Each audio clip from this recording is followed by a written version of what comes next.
Captain Jake Morrison stood on the bridge of the USS Liberty. The stars outside looked peaceful, but Jake knew that peace could end at any moment. He had been a ship captain for 20 years. In all that time, he had never seen anything like what was happening now. The communication officer, Lieutenant Sam Davis, turned around in his chair. "Captain, we're getting a signal. It's coming from the Aldery Republic." Jake walked over to Sam's station. The Aldery were good people. They had been friends with humans for 10 years now. If they were calling, something was very wrong. "Put it on the main screen," Jake said. The big screen at the front of the bridge came to life. An alien face appeared. It was Kethver, the Aldery ambassador. Jake had met him before.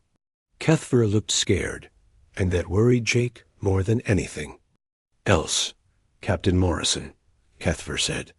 His voice was shaking. "We need your help. The Vex have come." Jake felt his heart beat faster. Everyone in the galaxy knew about the Vex. They were the monsters that came from the dark spaces between stars. No one had ever beaten them in a fight. "Tell me what happened," Jake said. Kethver's face was filled with pain. "They attacked our colony on Brightwater first. 50,000 people live there. Now there is nothing left. The buildings are gone. The people are gone. Everything is gone." Commander Lisa Brooks stepped up next to Jake. She was his second in command and the smartest person he knew about fighting. "How many colonies have they hit?" 17, Kethver said. 17 colonies in just 2 weeks. We tried to fight them. The Galactic Fleet tried to fight them. Nothing works. Their ships are like ghosts. Our weapons go right through them. Jake had heard the stories. Vex ships could phase in and out of normal space. When they wanted to attack, they became solid. When someone shot at them, they became like smoke. It was impossible to hit them. The Galactic Fleet lost 8 out of 10 ships in the last battle, Kethvar continued. Admiral Zixith barely escaped with his life. The Vex are heading for Sanctuary Prime now. 50 million people live there, Captain. If Sanctuary Prime falls, the Aldery Republic will be finished. Dr. Amy Sullivan, the ship's doctor, was also listening. She was the smartest person Jake knew about aliens and how they lived. "Kethver, do we know anything about how the Vex think? How they make decisions?" "They work together like a hive of insects," Kethver said. "But they are also very smart. They learn from every battle. Every weapon we use against them, they find a way to stop it. Our energy weapons used to hurt them a little. Now they do nothing at all." Lieutenant Ben Carter was standing at his engineering station. He was young, but he could fix anything and build anything. "What about kinetic weapons? You know, things that hit them physically instead of using energy?" Kethver looked confused. "Kinetic weapons? Those are very old technology. Why? Would you use such simple things?" Ben smiled a little. "Sometimes simple things work better than fancy things." Jake was thinking hard. Earth Command had told him to avoid the Vex. They said it was too dangerous. They said humans should not get involved in alien wars. But Jake looked at Kethver face and saw real fear. These were good people who needed help. "How long before the Vex reach Sanctuary Prime?" Jake asked. 3 days, maybe 4 if we are lucky, Kethver said. Jake looked around his bridge. His crew was watching him. They were all good people. They had families back on Earth.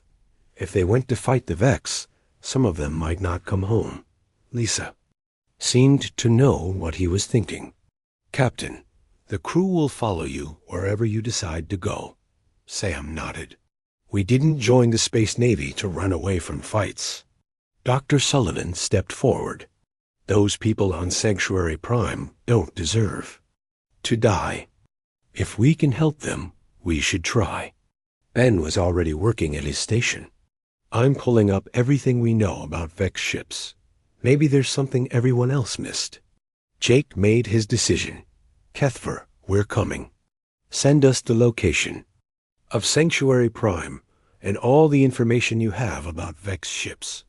Kethver's face showed hope for the first time. Thank you, Captain. But please be careful. Many brave ships have already died fighting the Vex. We'll be careful, Jake said, but we'll also be ready to fight. After the communication ended, Lisa walked over to Jake. Earth Command isn't going to like this. Jake shrugged. Earth Command is safe and far away. Those people on Sanctuary Prime are going to die in 3 days if no one helps them. So what's the plan? She asked. Jake looked out at the stars. Somewhere out there, the Vex were moving towards Sanctuary Prime like a dark wave. First, we learn everything we can about these Vex, and we figure out how to kill them. Ben looked up from his station. Captain, I've been thinking. Everyone says you can't hit Vex ships because they phase out. But what if we don't try to hit them with energy? What if we hit them with something solid, something fast? Keep thinking about that, Jake said. Dr. Sullivan, I want you to study everything we know about Vex biology. Maybe there's a weakness no one has found yet. Already on it, she said. Jake sat down in his captain's chair. Sam, set course for the Vex combat zone. Maximum speed. Yes, sir, Sam said. Course set. Estimated time to arrival, 18 hours. The USS Liberty turned toward the danger zone. Jake knew they might be flying toward their deaths. But 50 million innocent people were counting on them. That was enough reason to try. The USS Liberty moved through space toward the combat zone. Jake Morrison walked through the halls of his ship, checking on his crew. Everyone was working hard to get ready for what was coming. In the engineering section, Ben Carter was surrounded by computer screens and pieces of metal. He had been working for 12 hours straight, only stopping to drink coffee and eat sandwiches. What have you found? Jake asked. Ben wiped sweat from his face. Captain, I think everyone has been fighting the Vex the wrong way. Look at this. He pointed to a screen showing a Vex ship. Everyone tries to hit them with laser beams and plasma bolts. Energy weapons. Right, Jake said. And the Vex adapt to those weapons. Exactly. But what if we don't use energy at all? What if we just throw rocks at them? Really, really fast rocks. Ben showed Jake another screen. It showed the ship's railgun system. Our railguns can shoot a piece of metal at 10% of light speed. That's a kinetic weapon. It doesn't use any special energy that the Vex can adapt to. It's just a chunk of metal moving very fast. Jake was starting to understand. So when the Vex ship tries to phase out to avoid the shot, the metal is still there, Ben finished. Physical matter doesn't care if they're phased or not. If they're in the same space as the metal, they get hit. Can you modify our weapon systems? Ben grinned. Already working on it. Give me 6 hours, and I'll have something ready to test. Jake left engineering and went to the medical bay. Dr. Amy Sullivan was studying data on several screens. She looked tired, but excited. Amy, what have you learned about the Vex? She turned to face him. Jake, these things are fascinating and terrifying at the same time. They're silicon-based life forms. Instead of carbon like us, they're made of silicon, like living crystals. What does that mean for fighting them? It means they think differently than we do. Their brains are like computer networks. They share information instantly across their entire fleet. When one ship learns something, they all learn it immediately. Jake frowned. That sounds like bad news for us. Maybe not, Amy said. Computer networks have weaknesses. They work very logically, very predictably. They follow patterns.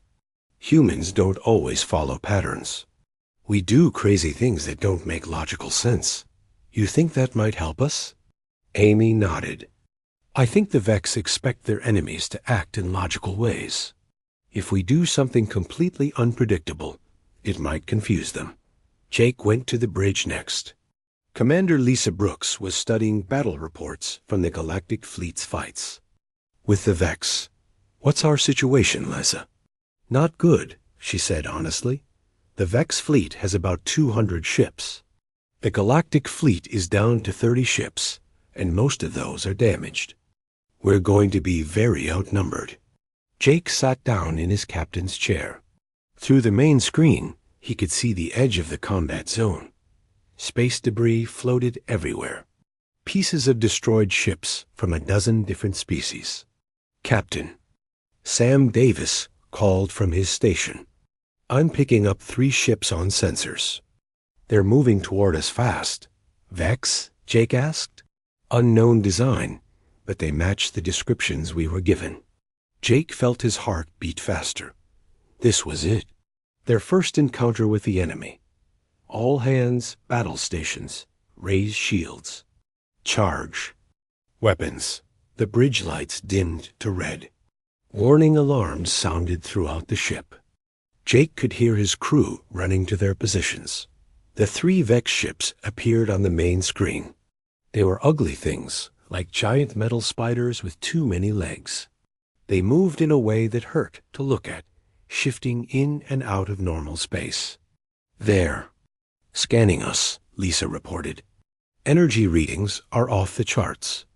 Return fire with pulse lasers, Jake ordered.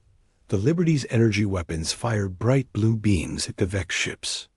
The beams hit the first ship and passed right through it like it wasn't there. No effect, Lisa said. They've phased out. The Vex ships fired back.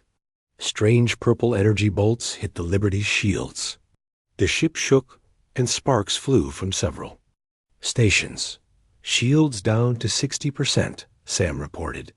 They're adapting to our weapons, Lisa said. Their shields are getting stronger against our lasers. Jake made a quick decision. Ben, are you ready to test your railgun modification? Ben's voice came over the intercom. Ready, Captain. Loading tungsten rod into chamber 1. Fire when ready. The ship shook slightly as the railgun fired. A piece of metal, no bigger than a pencil, shot out at incredible speed. It hit the first Vex ship right in the center.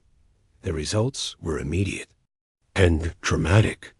The tungsten rod punched a hole clean through the Vex ship. Atmosphere and strange fluids sprayed out into space. The ship's lights went out, and it began to drift. Direct hit. Lisa shouted. The target is disabled. The other 2 Vex ships seemed to pause, as if they were confused. They had never seen anything like this before. Fire again, Jake ordered. Loading chamber 2, men said. But the Vex ships were already moving away, retreating at high speed. In seconds, they were gone. Jake sat back in his chair. His hands were shaking a little, but he felt proud of his crew. Well done, everyone. We just proved that the Vex can be hurt. Lisa was studying her readings. Captain, that was incredible. The kinetic round completely bypassed their phasing ability. Ben, how many of those tungsten rods do we have? About 50, Ben replied. But I can make more if you give me time and materials. Jake looked at the debris floating around them. Pieces of destroyed ships were everywhere. Use whatever you can find out there. Strip metal from the wrecks if you have to. Dr. Sullivan's voice came over the intercom. Captain, I recorded everything that just happened. The Vex ships transmitted data to each other right after we hit the first one. They're sharing information about our new weapon. How long before they adapt to it? Jake asked. Unknown. But I don't think they can adapt to pure kinetic force. It's not energy they can deflect or absorb. It's just matter hitting matter. Jake made a decision. We're not retreating. We're going deeper into the combat zone. I want to find more Vex ships and test our weapons on them. Sir, Lisa said carefully, that's very dangerous. If we run into a large group, then we'll learn how many of them we can take with us, Jake said. But those people on Sanctuary Prime are running out of Time. Every hour we waste is another hour closer to their deaths. The USS Liberty moved deeper into the combat zone. Around them, the evidence of the Galactic Fleet's defeats floated in the darkness. But for the first time since the war began, someone had found a way to hurt the Vex. Jake hoped it would be enough. The USS Liberty hid inside a large asteroid field near the planet Kepler 442b. The rocks provided cover while Ben Carter and his team worked to build new weapons. Jake Morrison walked through the ship's workshops. His crew had been working for 2 days straight, turning every available space into a weapon factory. They were building things that would have made their academy instructors shake their heads in disapproval. "Show me what you've got," Jake said to Ben. Ben led him to a table covered with strange devices. "Captain, we've gone back to basics." "Really? Back to basics?" He picked up what looked like a metal tube with fins. "This is a chemical explosive missile. No fancy technology. Just good old-fashioned gunpowder and metal fragments. Will it work against Vex shields?" "Their shields are designed to stop energy weapons." "This isn't an energy weapon. It's just an explosion." Ben grinned. Sometimes the old ways are the best ways. Ben showed Jake more devices. Kinetic penetrators made from salvaged metal. Magnetic mines that would stick to ship hulls. Even simple. Fragmentation grenades. "What about boarding?" Jake asked. Ben's grin got wider. "Sergeant Kelly White has been working on that." He called across the workshop. "Kelly, show the captain what you've built." Sergeant Kelly White was a tough woman who led the ship's small marine unit. She walked over carrying what looked like an ancient rifle. "Captain, this is a railgun rifle. It shoots metal slugs using magnetic acceleration. No energy signature for the Vex to adapt to." She hefted the weapon easily. "If we can get inside one of their ships, these should work just fine." Jake was impressed. "You think we can actually board a Vex ship?" "If we can disable it first," Kelly said. "I've got 12 Marines ready to try." Dr. Amy Sullivan appeared at Jake's shoulder. "Captain, I need to show you something important." Jake followed her to the medical bay. Amy had been studying Vex communication signals for days. "I've been analyzing how the Vex talk to each other," she said. "Remember how I said they have a hive mind network? Right, they share information instantly." Amy pulled up a sound file on her computer. Strange clicking and buzzing noises filled the room. "This is Vex communication. It's not just data. It's also audio frequencies that help coordinate their network." She adjusted some controls. The sounds became higher-pitched, almost painful to hear. "I think I can disrupt their network," Amy said. "If we broadcast specific sound frequencies, it might interfere with their ability to coordinate attacks." Jake was starting to see a plan forming. "How would we broadcast it?" "Our communication array can transmit on any frequency we want. We just need to get close enough." Commander Lisa Brooks entered the medical bay. "Captain, we just intercepted Vex communications. They're massing their fleet for a final attack on Sanctuary Prime. Over 200 ships." Jake felt his stomach drop. When? Tomorrow. Maybe sooner. Jake gathered his senior officers around a table in the conference room. A holographic display showed the Sanctuary Prime system. "Here's the situation," Jake said. "The Vex are bringing everything they have to finish off the Alderi. The Galactic Fleet has 30 ships left, all damaged. We have 1 ship with untested weapons." "Those aren't very good odds," Lisa said quietly. "No, they're not," Jake agreed. "But we're not going to fight fair. We're going to fight smart." He pointed to different locations on the display. "The Vex expect logical tactics. Formations, coordinated. Attacks, predictable strategies. We're going to do the opposite." Ben leaned forward. "What do you mean?" "We're going to attack randomly. Use different weapons in no particular order. Change targets for no reason. Do things that make no tactical sense. Dr. Sullivan nodded. The Vex network will try to predict our actions. If we're completely unpredictable, it might overload their coordination systems. Jake continued. Ben, I want you to rig our weapons to fire in random patterns. Mix kinetic rounds with chemical explosives. Switch between different systems constantly. I can do that, Ben said. Amy, can you program the disruption frequency to change randomly too? Already working on it, she replied. Lisa, I want you to plan attack runs that make no sense. Retreat when we should advance. Attack when we should run. Confuse them. Lisa smiled grimly. I can definitely do that. Jake looked around the table. Everyone understand? We're going to fight like humans. Crazy, unpredictable, stubborn humans who don't know when to quit. The meeting was interrupted by Sam Davis's voice over the intercom. Captain, we have visitors. Lieutenant Sam Davis and 2 Marines are requesting permission to return to ship. Jake was confused. Sam Davis is our communications officer. He's right here on the ship. Lisa checked her tablet. Captain, we sent out a reconnaissance mission 6 hours ago. Lieutenant Tom Harris and Sergeant White took a shuttle to scout Vex positions. Jake realized the mistake. Put them through.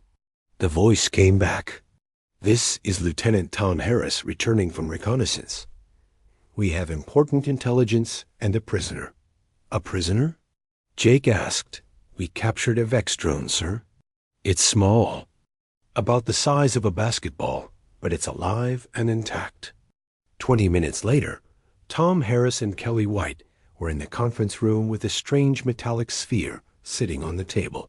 The Vex drone looked like a crystal sculpture made of metal and glass. We found it examining wreckage from a galactic fleet ship, Tom explained.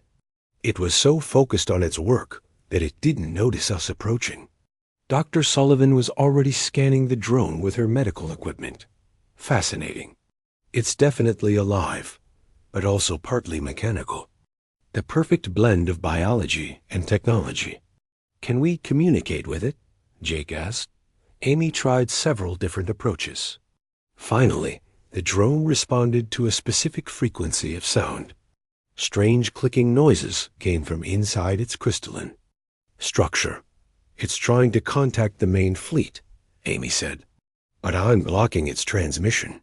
Jake leaned closer to the drone. Through its transparent sections, he could see complex internal structures that pulsed with light. Amy, can you learn anything about their command structure from this thing? She worked for several minutes, carefully analyzing the drone's responses to different stimuli. Captain, I think I understand how their fleet coordination works. There's a command ship that controls all the others. If we could disable that ship, the whole fleet would lose coordination, Lisa finished. Jake felt a spark of hope. Can you identify which ship is the command vessel? Amy studied her readings, not from this drone alone. But if we can get close to their fleet, I should be able to detect the command ship by its communication patterns. Jake stood up. Then that's our plan. We find their command ship and take it out first. Kelly White spoke up. Captain, if you can get us close enough, my Marines and I can board the command ship. These weapons should work inside their vessel. That's extremely dangerous, Lisa warned. Kelly shrugged. So is letting 50 million people die. Jake looked around the room. His crew was ready to risk everything for people they had never met. He felt proud to serve with them. All right, everyone. We leave for Sanctuary Prime in 2 hours. Check your equipment, say your prayers, and get ready for the strangest battle in human history. As his officers left to prepare, Jake remained alone with the Vex drone. The alien device continued to pulse with internal light, like a mechanical heart beating steadily. We're coming for you, Jake said quietly to the drone. And we're bringing something you've never seen before. We're bringing human stubbornness. The USS Liberty dropped out of faster-than-light travel at the edge of the Sanctuary Prime system. What Jake Morrison saw on the main screen made his blood run cold. The Vex fleet was massive. Over 200 ships hung in space like a swarm of metal spiders. They were arranged in perfect formations, moving with mechanical precision toward the planet below. "My God," Lisa Brooks whispered from beside him. The Galactic Defense Fleet looked pitiful in comparison. 30 ships, most of them showing damage from previous battles. They were spread out in a desperate defensive line, trying to protect the planet behind them. "Captain," Sam Davis called from his station, "Admiral Zixith is requesting communication."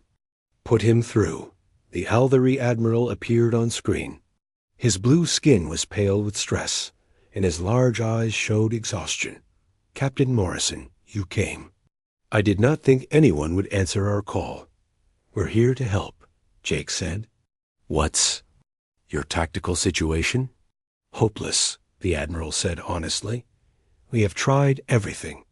Energy weapons, kinetic bombardments, even ramming attacks. Nothing works. The Vex adapt to every strategy within minutes."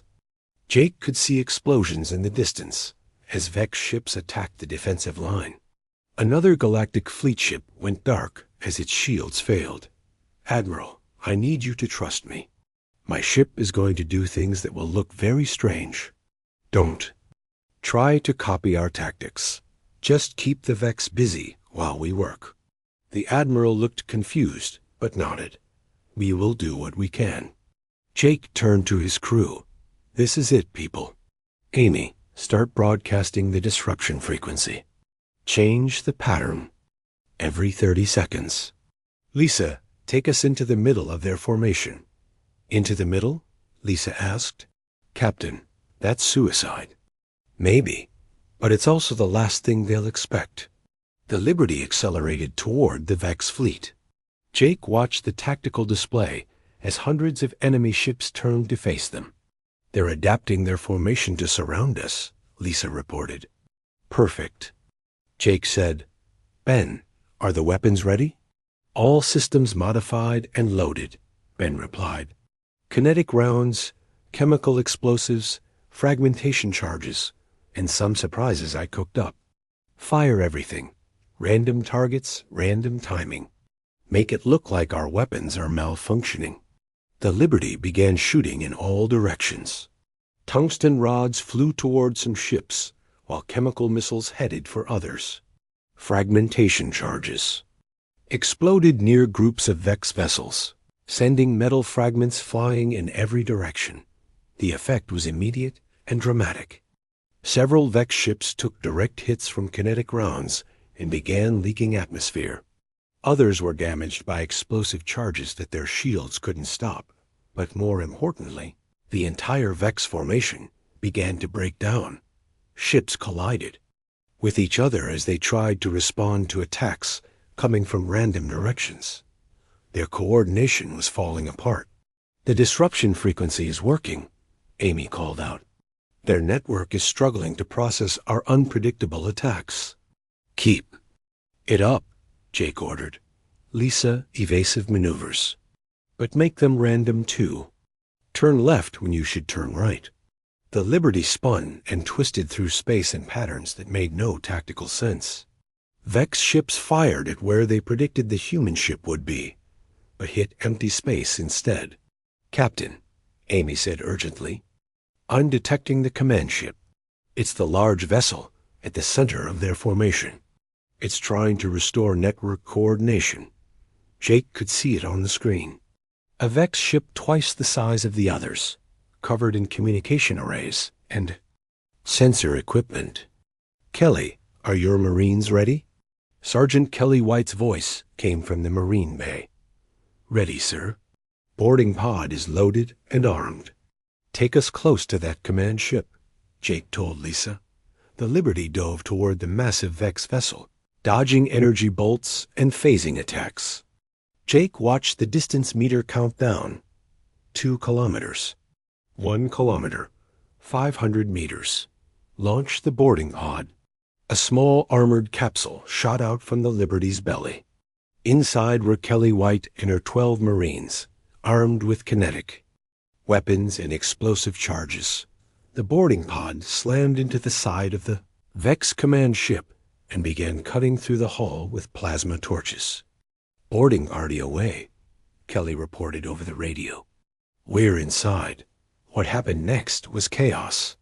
Jake could hear weapon fire and explosions over the radio as Kelly's team fought their way through the alien ship. "These kinetic rifles work great," Kelly shouted. "The Vex can't adapt to bullets." Meanwhile, the Liberty continued its random attack pattern. Ben had rigged the weapons to fire in sequences that followed no logic. Kinetic rounds mixed with chemical explosives. Fragmentation charges followed by magnetic mines. The Vex fleet was in complete disarray. Ships crashed into each other. Some began firing on their own hull eyes by mistake. Their perfect coordination had turned into mechanical chaos. "I'm at what looks like their control center," Kelly reported. "Placing charges now." "How much time do you need?" Jake asked. 2 minutes to set the charges, then 30 seconds to get clear." Jake looked at the tactical display. More Vex ships were converging on the Liberty's position. His shields were down to 20%. "All ships, this is Captain Morrison," he broadcast to the Galactic fleet. "Attack now while they're confused. Hit them with everything you have."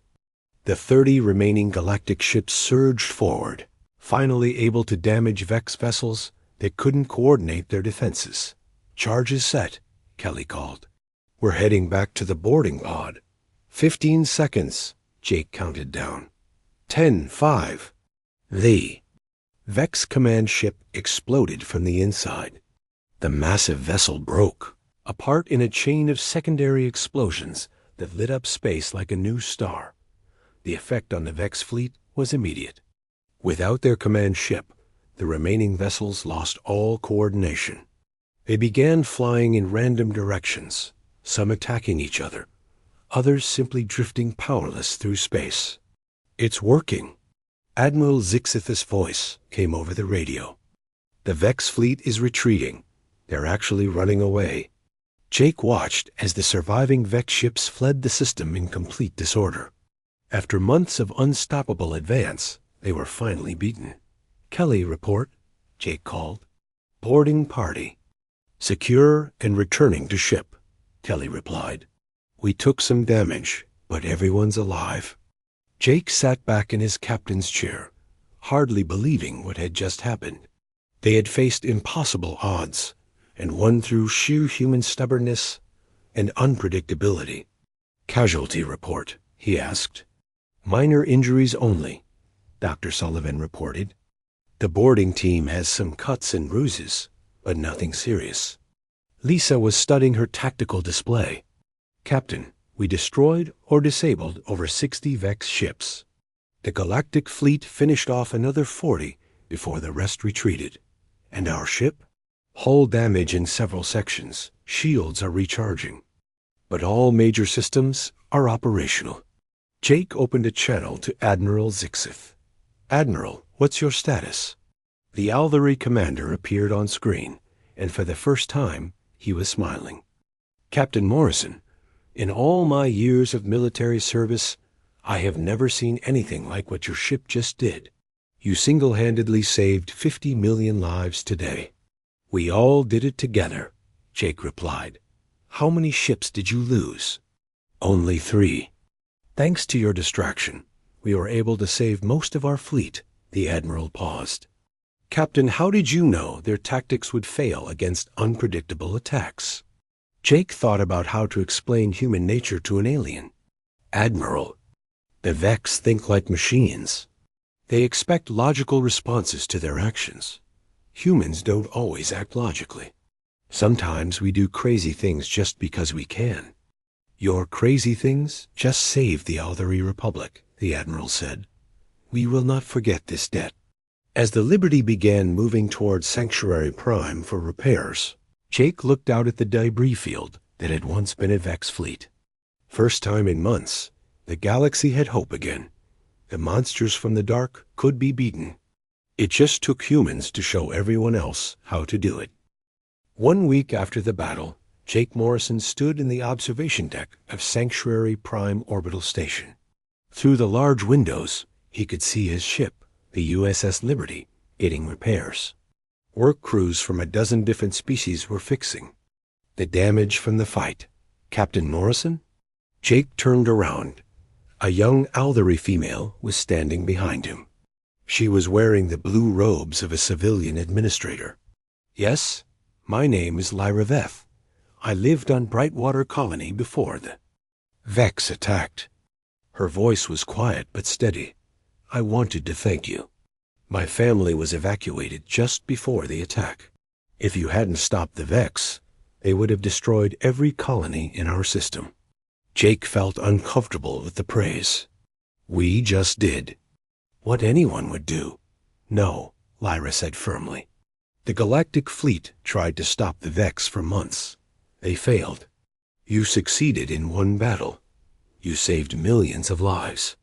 After Lyra left, Jake continued watching the repair work.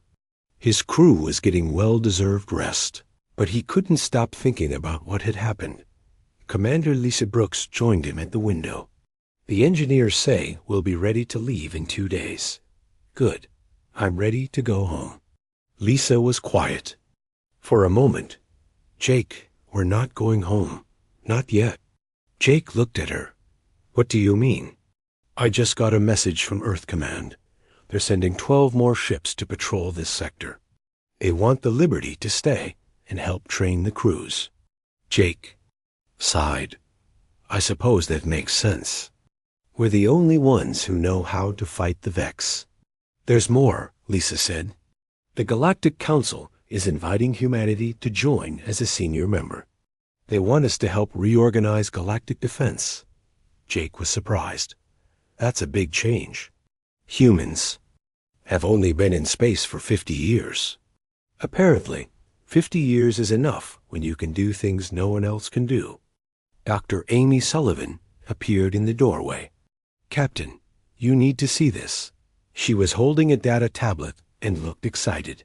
What is it? I've been analyzing the data we captured from the Vex command ship. The Vex Collective is much larger than we thought. What we fought here was just a small scouting force. Jake felt his heart sink. How much larger? Thousands of ships. Maybe tens of thousands. They're coming from a region of space no one has ever explored. Lisa looked worried. When will they arrive? Unknown. But they're definitely coming. The scout force was supposed to report back about galactic defenses. When they don't report, the main fleet will come to investigate. Jake walked over to the window and looked out at the stars. Somewhere out there, an enormous enemy fleet was preparing to attack. The galaxy would need every defender it could get. Amy, what did we learn about Vex weaknesses? A lot, actually. The kinetic weapons work because they can't adapt to pure physical force. The communication disruption works because their network relies on specific frequencies. And their coordination fails when they face truly unpredictable tactics. Can we teach these techniques to other species? Amy nodded. I'm already working on training materials. But humans have one advantage that other species don't have. What's that? We're naturally unpredictable. Most galactic species think in very logical patterns. They make decisions based on careful analysis and planning. Humans make decisions based on emotion, instinct, and sometimes just stubbornness. Ben Carter walked into the observation deck. Captain, you wanted to see the final weapon reports? Yes, show me what we learned. Ben pulled up holographic displays, showing various weapon designs. The kinetic weapons were our biggest success. Tungsten rods, steel projectiles, even simple rocks work well against Vex ships. They can't phase out of the way of solid matter. What about the chemical explosives? Even better than we hoped. Their shields are designed to deflect energy, not absorb physical shock waves. A simple gunpowder explosion can disable their systems. Jake studied the data. How many ships could we retrofit with these weapons? The Alvari have already started converting their fleet, Ben said. The other galactic species are more hesitant. They think kinetic weapons are primitive. Lisa laughed. Primitive weapons that work are better than advanced weapons that don't. That's what I told them. Ben agreed. Sergeant Kelly White entered the room. She was walking with a slight limp from injuries received during the boarding action, but she looked proud. Captain, I wanted to report on the boarding operation. Go ahead. The kinetic rifles worked perfectly inside the Vex ship. Their personal shields couldn't stop bullets any better than their ship shields could stop railgun rounds. She paused. But the most important thing was psychological. Psychological? The Vex drones we fought seemed confused by our tactics. They kept trying to predict our movements, but we kept doing things that didn't make sense to them. They couldn't adapt to randomness. Jake nodded. That matches what Amy found about their network thinking. Kelly continued. I think we can teach boarding tactics to other species, but they'll need to learn to think like humans. Act on instinct instead of logic. That might be difficult, Lisa said. Most aliens are very logical thinkers. Then we'll have to teach them to be illogical, Jake said. An announcement came over the station's communication system. Captain Morrison, please report to Conference Room 7. The Galactic Council is ready for your briefing. Jake straightened his uniform. Wish me luck, everyone. Conference Room 7 was filled with representatives from dozens of species. Jake recognized Admiral Zixith of the Alvari, but most of the others were strangers. At the head of the table sat Chancellor Crix, a tall insect-like being who led the Galactic Council. Captain Morrison, Chancellor Crix said in a voice like clicking metal.